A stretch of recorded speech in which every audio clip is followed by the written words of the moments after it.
Yeah, they did work. They did go crazy. Yeah, they went crazy. No, I mean that whole cancel culture and you know, it's trying to stop freedom of speech and infringe upon, just in general, infringe upon people's personal freedoms. You know, they just want state control of what you say. They want to, you know, take away your guns. And the reason they want to take away your guns, so like there's nothing you do to oppose them. So it's sort of like, you know, I just like we just need to restore the fundamental elements of what made America great, which is freedom and opportunity.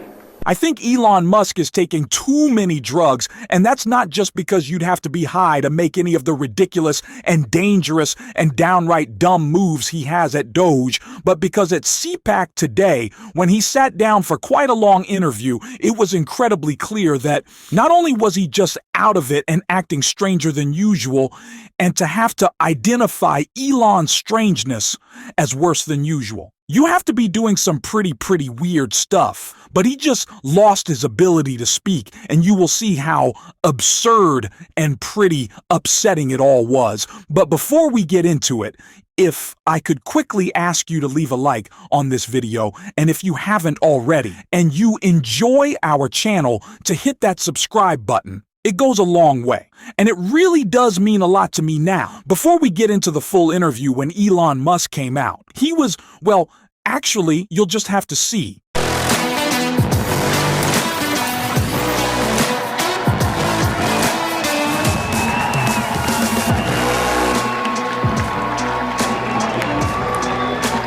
So the chainsaw bit is something that he took from Milei, who is the president of Argentina who walked out with Elon, but he's just so unfunny and uncool that you hear him just yelling repeatedly, chainsaw, like he's describing the action that he's taking. You know how people say, like, if you ever have to explain a joke, the joke is not funny when you have to explain that you have a chainsaw. You're like, the bit is clearly not landing. He just looks stupid, and that stupidity continued as we can see when the interview began right here. Of inside of the mind of a genius. Like, how do you do all this?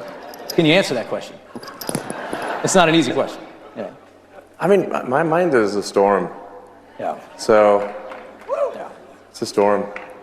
But so obviously, Elon is as weird and twitchy and kind of out of it as he always is, and you can see he's got the sunglasses on and the stupid chain kind of bouncing around, and that'll be important in just a little bit. So stick around for that. But it only gets worse from here, not just in what Elon says, but how he says it. And if you really want to talk about what he's saying, take a listen to this right here. you know, just so you can see it. You know, What do you? I mean, and like it's like, isn't it like it's totally wild? Like we just did like a check the database on Social Security. Like it says how many alive Americans eligible for Social Security are there? And according to the database, it's over 400 million. And we're like, wait a second. and how many are getting? How old are they again? Yeah. And then like we found like one person in there is like 360 years old. I'm like, what, they know Ben Franklin or something? Before the revolution. I mean, yeah. You know, America didn't exist before that time. Like so yeah, we were colonies. You know, maybe it's just me, but I think it's a red flag. I don't know. But are there indications that there were checks going to those people or any of those people? Well, yeah. That's, I guess, the question, right? I mean, I get the Social Security Administration is a great coming after Social Security. That's what we expected, and it's unfortunate we're hearing it already. But Elon clearly doesn't understand what he's talking about with those numbers. What a shock Elon Musk is stupid and is misconceiving something.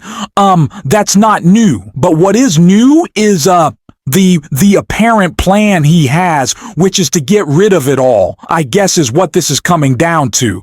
They're just so out of touch, and really it just gets hypocritical too. Anything that it's hard with Elon. He just sounds so stupid. I'm really just like, this interview got me just annoyed the hell out of me. Just listen to what he had to say right here.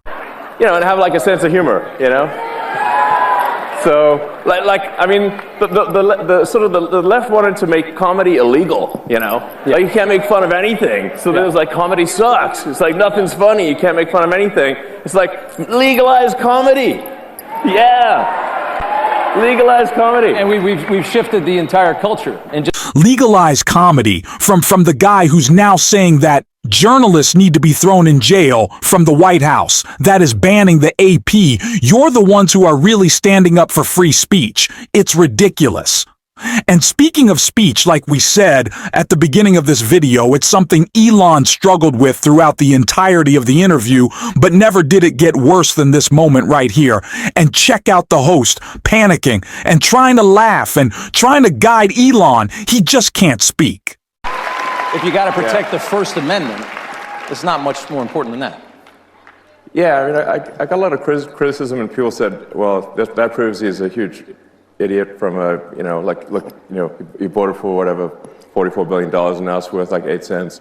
And It's not worth 8 cents. but you know, there's that, but the, yeah, it was essentially to you know, buy freedom of expression. So there's clearly a reason that Elon is wearing those glasses. And it's not, maybe it is because he thinks he looks cool. He does not, by the way.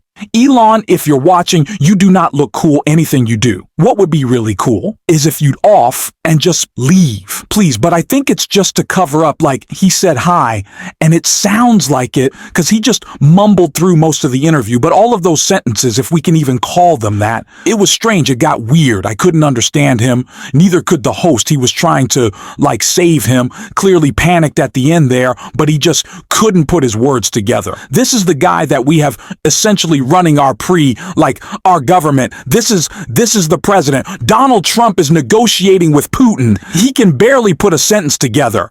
Elon Musk is in charge of your Social Security. He can barely put a sentence together.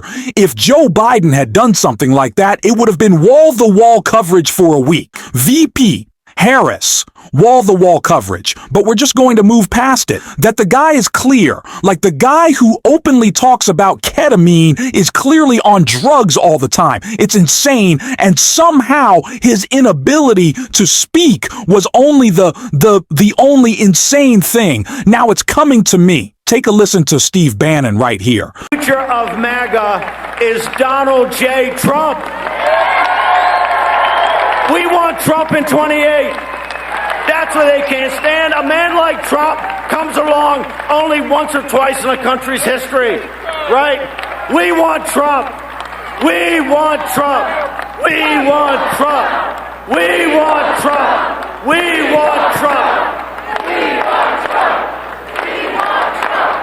Now, Bannon has been pretty open with him talking about Trump 2012 as a distraction and as a way to keep his power, so he doesn't seem like the lame duck that he is, but I don't know. It seems like they're taking it more and more seriously every single day. And if we're going to talk about it, I think we should be talking about it as a distraction from their failures. They're more focused on creating a narrative around Donald Trump potentially running for another term or actually doing it than helping you with anything. It is insane. And again, these guys can't speak clearly about anything that makes sense. The only person who actually can, someone who we love on this show, that's Jasmine Crockett right here. I'm trying to figure out exactly what it is that the Republicans believe our job is, because right now they have relinquished their constitutional duties over to an unelected bureaucrat, someone who no one went out to vote for. And absolutely, he is occupying the Oval Office, as we saw yesterday. And that is a first for me to see someone occupying the Oval Office who's never actually been elected to the Oval Office and actually answering more questions than the person that allegedly got elected. But for whatever reason, this is the first time we're having a Doge subcommittee hearing, and that guy's not here. Instead, we have y'all. So I do want to thank you for coming. As Mr. Whitson said, he said, we need to return the power of the purse to Congress. It never left. According to the Constitution, that's where it's at. Now, I know that people are confused right now because for whatever reason, we had a guy that went in, and you talk about people invading our data. Listen, people said that they were upset about TikTok, but I'm upset about the guy that runs Twitter, who for sure is doing nefarious things, because I don't understand, if you are trying to conduct audits and figure out where the waste, fraud, and abuse is, I don't know why you would go to some tech guy. In fact, it was only techies that were sitting there at inauguration. We didn't have auditors. I would welcome auditors to come in and do forensic audits. In fact, he sat there in the Oval Office yesterday and he admitted that he was lying, and he was using his propaganda machine to do it when he said that we sent millions of dollars to Gaza for condoms. That was a lie. So let me tell you something. The gentlelady's time has expired. It's time for the us gentlelady's to do our time job has expired. and rein in this rogue actor known The gentlelady's as time has expired. There, because we've had a number of these hearings. So I do want to be clear, before the Trump administration came in, this committee did exist in the form of the Oversight Committee, and our task is to root out waste, fraud, and abuse. In that vein, we had a number of hearings, at least last term. I can't speak for any other term, as I'm only in my sophomore term. And we dealt with improper payments. And interestingly enough, our chairwoman, who is so passionate about this today, she missed every single one of those improper payment hearings. But just to be clear, I was there, so I don't want anyone to believe that Democrats just come to work and don't plan to do work. If you are trying to conduct audits and figure out where the waste, fraud, and abuse is, I don't know why you would go to some tech guy. In fact, it was only techies that were sitting there at inauguration. We didn't have auditors. I would welcome auditors to come in and do forensic audits. In fact, he sat there in the Oval Office yesterday and he admitted that he was lying, and he was using his propaganda machine to do it when he said that we sent millions of dollars to Gaza for condoms. That was a lie. So let me tell you something. The gentlelady's time has expired. It's time for the us gentlelady's to do our time job has expired. and rein in this rogue actor known The gentlelady's as time has expired. I now recognize the gentleman from Missouri, Mr. Burleson. Thank you, Madam Chair. Yeah, that's someone who I'd much rather have in charge of Social Security, much rather have in charge of the entire government, someone who actually understands how it works. Crazy concept that is, gosh, these people are awful and we're going to call them out every single day. And if you want to support that, as always, you can hit that subscribe button, you can leave a like on this video, and if you stuck around at the end, you can drop a blue heart in the comments. And until next time, I'll see you soon.